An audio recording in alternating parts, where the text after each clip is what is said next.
Welcome back અને આગળ વાત કરીએ સ્થાનિક સ્વરાજ્યની ચૂંટણીને લઈને તો તારીખો જાહેરાત થઈ ગઈ છે। તૈયારીઓનો ધમધમાટ શરૂ થઈ ગયો છે। મહીસાગર જિલ્લામાં લુણાવાડા, સંતરામપુર અને બાલાસિનોર નગરપાલિકાની ચૂંટણી જાહેર થઈ છે।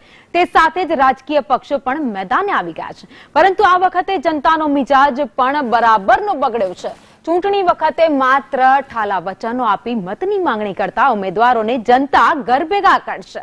જિલ્લાના મુખ્ય મથક લુણાવાડામાં નગરપાલિકામાં કુલ 7 વોર્ડ આવેલા છે, જેમાં 28 સીટ પર અલગ અલગ વિસ્તારમાં ઉમેદવારો ચૂંટણી મેદાનમાં ઉતરશે। લુણાવાડા નગરપાલિકા આમ તો કોંગ્રેસનો ગઢ માનવામાં આવે છે, પરંતુ અપક્ષ ઉમેદવારો અને કોંગ્રેસના કેટલાક જીતેલા ઉમેદવાર ભાજપમાં જતા છેલ્લા 2 ટર્મથી ભાજપ અને કોંગ્રેસ બંને પાર્ટી આ નગરપાલિકામાં શાસન કર્યું છે।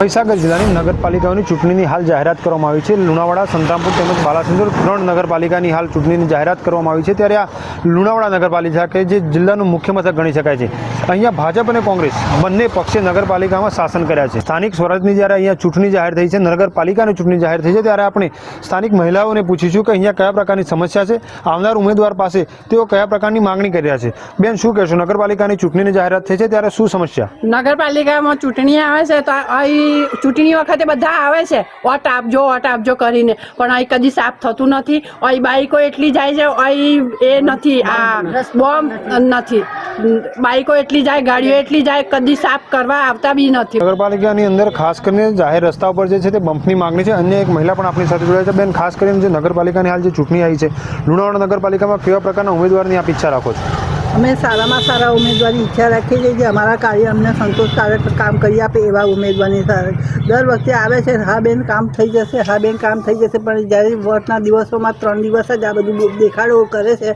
બાકી ક્યારેય બી નજરમાં નથી। અમારા ફોન કોઈ ઉઠાવતું નથી। કેવી વ્યવસ્થા હોવી જોઈએ બેન નગરપાલિકામાં આવનાર ઉમેદવાર પાસે અપેક્ષા? અમે એવી અપેક્ષા રાખીએ છીએ કે રોડ ચોખ્ખા જોઈએ, પછી ટ્રેક્ટરવાળા આવે છે તો કચરો ભરતા નથી, કહીએ છીએ તો એ કચરો ભરતા નથી, અને આ બધા રોડ તૂટી ગયેલા છે। બેન, શું કહેશો? કયા પ્રકારની સમસ્યા છે આપને? ના તો પાણી નહીં આવતું, 2 વાગે આવે પાણી ઉપર, એ અડધો કલાક આવે, અડધો કલાક એ ડોલે ઉચકી પીપળા ભરીએ। અને બમ્પ તો એ મૂકવા જ જોઈએ, કેમ કે મારો બાબો બી આવી ગયો છે અંદર, બરાબર। બીજી કયા પ્રકારની સમસ્યા છે? બસ બીજા પાણીની છે, બીજું રસ્તા ચોખ્ખા, બહુ કચરો સમસ્યા છે દૂર કરવામાં અન્ય એક નાગરિક પણ આપણી સાથે જોડાયા છે, આપણે એમની સાથે ચર્ચા કરીશું। આવનાર ચૂંટણીમાં કેવા ઉમેદવાર જોઈએ?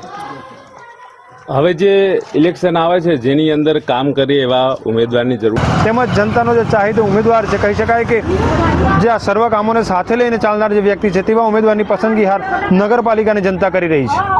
કૌશિક જોશી, સંદેશ ન્યૂઝ।